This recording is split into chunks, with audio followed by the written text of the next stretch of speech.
কাকু, আপনার একটু লজ্জা নাই? আপনি এ কেমন ভিডিও দেখলে কাকু?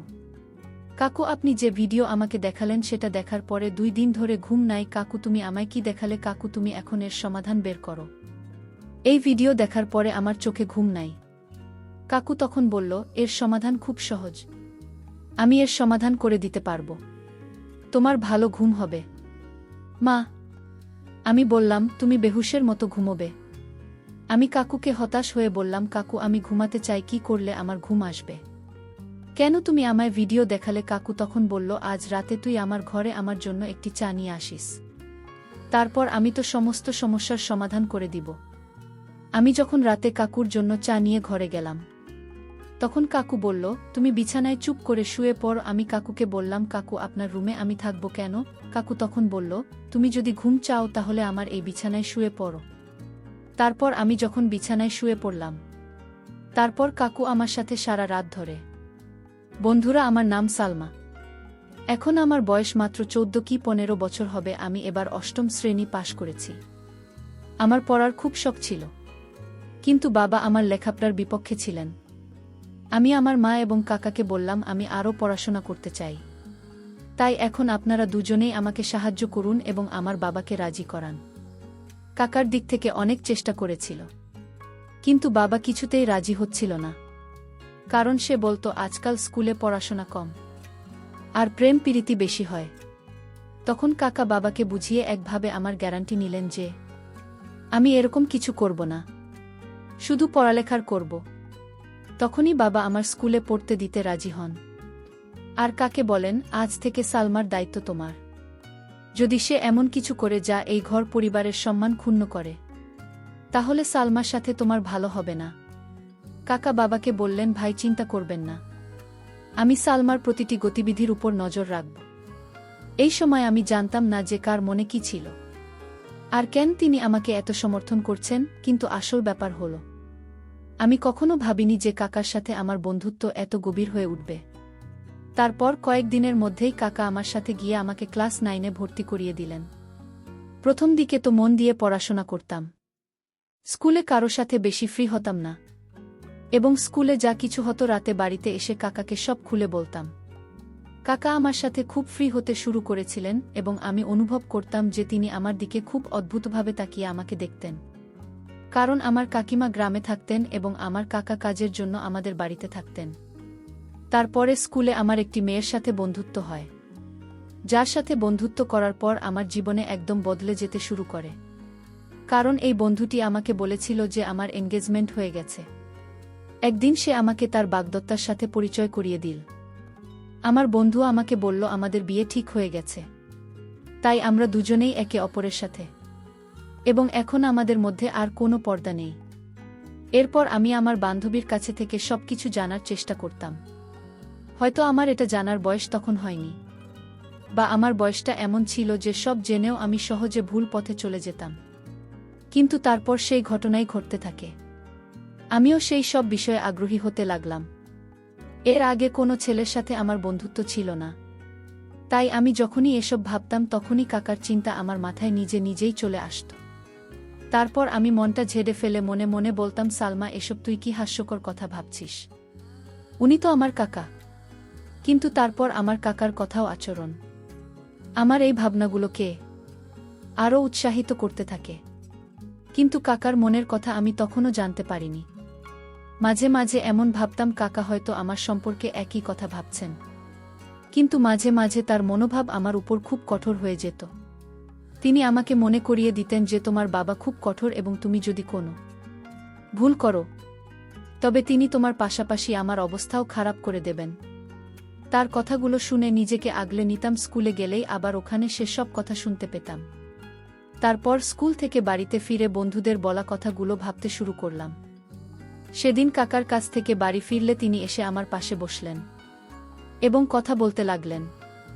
কি ভাবছে জানি, তাও আবার এত গভীরতা নিয়ে কাকার দিকে তাকিয়ে বললাম, কাকা, জানো আমার বন্ধু আজ আমাকে কি বলেছে? প্রতিবারের মতো আজও আমি আমার মনের কথা কাকার সাথে ভাগাভাগি করতে লাগলাম। ছোটবেলা থেকেই আমার একটা অভ্যেস ছিল, আমি কাকে সব খুলে বলতাম, সেটা যেমন কথা হোক না কেন। এরপর কাকা আমার দিকে তাকিয়ে বললেন, হ্যাঁ বলো, তুমি কি বলতে চাও? তোমার বন্ধু তোমাকে কি বলেছে? আমি তাকে বললাম, আমার বন্ধু আমাকে বলেছিল ইন্টারনেটে অনেক ধরনের ভিডিও আছে, যেসব ভিডিওতে সব ধরনের তথ্য পাওয়া যায়। তাই আমি বলছি কি কাকা, তোমার যে মোবাইলটি আছে, আর তাতে তো নেট প্যাকেজও আছে, তুমিও নিশ্চয়ই সেই ভিডিওটি দেখেছ। তাহলে কেন আমরা দুজনে একসাথে ভিডিওটি দেখি না? আমি মুখটা কাকার কানের কাছে নিয়ে এসে ফিসফিস করে কথা বলতেই তিনি বিস্ফোরিত চোখে আমার দিকে তাকাতে লাগলেন। আমার মনে হলো সে আমাকে একটা বোকা দেবে, কিন্তু তারপর হঠাৎ তিনি আমার দিকে মনোযোগ দিয়ে তাকালেন। সম্ভবত তার মনের মধ্যে কিছু সিদ্ধান্ত নিলেন এবং তারপর তিনি হাসলেন। কাকা আমার সাথে ফিসফিস করে কথা বলতে শুরু করলেন। তোর বাবার সামনে এমন কথা ভুলেও যেন বলিস না, নইলে তোর বাবা শুধু তোর অবস্থাই খারাপ করবে না, তার সাথে আমাকে ঘর থেকে বের করে দেবে, কারণ আমি তোর দেখভালের দায়িত্ব নিয়েছি। তখন আমার থাকার সমস্যা হয়ে যাবে। বাকি রইল ভিডিও দেখার কথা। ভিডিওটি দেখার জন্য তুমি রাতে আমার রুমে আসতে পারে, আমি তোমাকে সব ধরনের ভিডিও দেখিয়ে দেব। কাকার চোখে একটা উজ্জ্বল দুষ্টুমি ছিল, যা আমি সেই মুহূর্তে বুঝতে পারিনি। এরপর কাকার রুমে চলে গেলেন এবং আমি পড়াশোনা করতে লাগলাম। পড়তে পড়তে আত্মসময়ের কথা ভাবতে লাগলাম। এখন আমার মন বইয়ের প্রতি আগ্রহী ছিল না, আর আমি ভাবতে লাগলাম আজ রাতে কি ভিডিও দেখা হবে তো, কিন্তু পড়াশোনা করাটাও খুব জরুরি, কারণ কাকা পড়াশোনার ব্যাপারে খুব কড়া এবং আমাকে বলতেন তোমার পড়াশোনা আগে। তিনি বলতেন তুমি যদি পড়ালেখায় ভালো হও তাহলে তোমার বাবা বুঝবেন এবং তোমার স্বাধীনতার দরজা তোমার জন্য খোলা থাকবে। তার বক্তব্য আমার কাছেও একেবারে সঠিক মনে হতো। তাই আমি আমার মন থেকে সমস্ত কিছু মুছে ফেলে এক আগ্রহের সাথে আমার স্কুলে যেতে লাগলাম। আমি অপেক্ষা করতে লাগলাম কখন রাত হবে। রাত হলে শান্তিতে কাকার রুমে গেলাম। রুমে গিয়ে দেখি কাকা মেয়েদের পত্রিকা দেখছিলেন। আমাকে দেখামাত্র তিনি হাসতে শুরু করলেন এবং পত্রিকাটি লুকিয়ে ফেললেন। শীতের মৌসুম চলছিল আর দিনকে দিন ঠান্ডা বেড়েই চলেছে। আজ রাতে খুব ঠান্ডা ছিল, তাই আমি গিয়ে কাকার বিছানায় তার কাছে গিয়ে বসলাম। এরপর তাকে বললাম, এখন তাড়াতাড়ি ভিডিওটা দেখাও, না হলে বাবার আসার সময় হয়ে যাবে। তারপর আর সময় নষ্ট না করে কাকা আমাকে ভিডিও দেখাতে লাগলেন। ভিডিওটি দেখার সাথে সাথে আমার যে কি হচ্ছিল তা বোঝাতে পারবো না, কিন্তু কাকতালীয়ভাবে আমরা মাত্র কয়েকটি ভিডিও দেখেছিলাম। যখন বাবা আমাদের রুমে এলো এবং সে আসার সাথে সাথে আমার সাথে কথা বলা শুরু করলো, এত রাতে কার ঘরে কি করছো, তোমার রুমে যাও। বাবা খুব কড়া প্রকৃতির মানুষ ছিল এবং আমি তাকে অনেক ভয় পেতাম। তাই বাবা যখনই কথাটা কঠোরভাবে বলল, আমি সব ভুলে দ্রুত আমার রুমে চলে আসলাম। ভাবলাম বাবা কাকা রুম ছেড়ে নিজের রুমে যাওয়ার সাথে সাথে আমি আবার কাকার রুমে চলে যাব। কিন্তু এই রাতে বোধ হয় কাকার সাথে বাবার কিছু জরুরি কাজ ছিল। বাবা অনেকক্ষণ কাকার ঘরে বসে রই, আর অপেক্ষা করতে করতে আমি কখন ঘুমিয়ে পড়লাম বুঝতেই পারিনি। আর বাবা কখন যে রুম থেকে চলে গেল তাও জানি না। পরের দিন স্কুল থেকে ফিরে রাতের জন্য অধীর আগ্রহে অপেক্ষা করতে লাগলাম, কারণ আমি কিছু ভিডিও দেখে নিয়েছিলাম। আর যখনই সময় হল কাকার রুমে চলে গেলাম ভিডিও দেখতে। কিন্তু কাকা বললেন, এই মুহূর্তে আমি আমার অফিসের কাজ শেষ করছি, এক কাজ করো, কিছুক্ষণ পর আমার রুমে এসব ভিডিও দেখাত। সকাল থেকেই ভিডিও দেখার জন্য আগ্রহী হয়ে বসেছিলাম, তাই কাকার উপর একটু রাগ করে বসে রইলাম। আমার মোবাইলে হোয়াটসঅ্যাপ ইনস্টল করা হয়েছিল। তখন একটি নতুন নম্বর থেকে একটি মেসেজ এল। তার পাঠানো ছবি দেখে আমার চোখ বিস্ফোরিত হয়ে ওঠে। আমি শুধু সেই ছবিটি দেখছিলাম যখন সেই লোকটির কাছ থেকে মেসেজ আসতে শুরু করে। সে মেসেজ করেছিল, আমি তাকে একইভাবে উত্তর দিতে শুরু করলাম। তখন আমার মনে হলো আমার এই টাকাকে জানানো উচিত। আমি তখনই কাকার রুমে চলে গেলাম, কিন্তু তার রুমের দরজা বন্ধ থাকায় আমি আমার রুমে ফিরে এসে সেই অচেনা ছেলেটির সাথে কথা বলতে লাগলাম। তখন মোবাইলে মেসেজে কথা বলছিলাম। আমি যখন তাকে বললাম, আমি তোমাকে দেখতে চাই, এরপর আমি তাকে ভিডিও কলে কথা বলতে বললাম, কিন্তু সে অস্বীকার করল। এমন সময় রুম থেকে বের হতেই চোখ কলকাতার দিকে। এ সময় তিনি তার ঘর থেকে বের হয়ে ছাদের সিঁড়ি দিয়ে উপরে উঠেছিলেন। তার হাতে একটি মোবাইল ছিল। রাতের এই সময়ে তিনি কেন ছাদে যাচ্ছেন তা ভাবলাম। রাত তখন 1টা বাজে। আমার ঘুম আসছিল না, কিন্তু আমার মনে একটা সন্দেহ জেগেছিল যে কাকা আমাকে নতুন নম্বর থেকে মেসেজ করছেন। আচ্ছা, এইসব ভাবতে ভাবতে আর কাকার কথা ভাবতে ভাবতে কখন যে ঘুমের মধ্যে হারিয়ে গিয়েছিলাম জানি না। আর একটা স্বপ্ন দেখলাম যেটাতে কাকা আমার সাথে ছিলেন, তখনই আমার চোখ খুলে গেল। খুব সকালে দেখি কাকার মেজাজ খুব ভালো ছিল। তিনি হাসছিলেন এবং আমার সাথে কথা বলছিলেন। এর আগে আমি পায়ে হেঁটে স্কুলে যেতাম, কিন্তু আজকে বলল আজ তোকে আমার বাইকে করে স্কুলে নিয়ে যাব। তাই আমিও তার সাথে গেলাম। স্কুল শেষ হয়ে গেট থেকে বেরোতেই দেখি কাকা আমার জন্য অপেক্ষা করছিলেন। আমার মনটা আজ খুব খারাপ ছিল, কারণ আমার বান্ধবী আমার উপর রাগ করেছিল, কারণ আমাদের মধ্যে ঝগড়া হয়েছিল। পথে কাকা আমার মন খারাপের কারণ জিজ্ঞেস করলে আমি বললাম যে আমার বান্ধবীর সাথে আমার ঝগড়া হয়েছে, এজন্য আমার মন খুব খারাপ।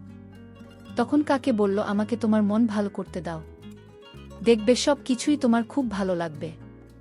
এরপর কাকা একটা বিরিয়ানির দোকানের সামনে বাইক থামান। তিনি জানতেন যে আমি বিরিয়ানি খুব পছন্দ করি। তারপর আমরা দুজনেই সেখানে বিরিয়ানি খেলাম। কাকা সেখানেও আমার সাথে মজার গল্প করছিলেন। এরপর কাকার সঙ্গে বাড়ি ফিরে এলাম।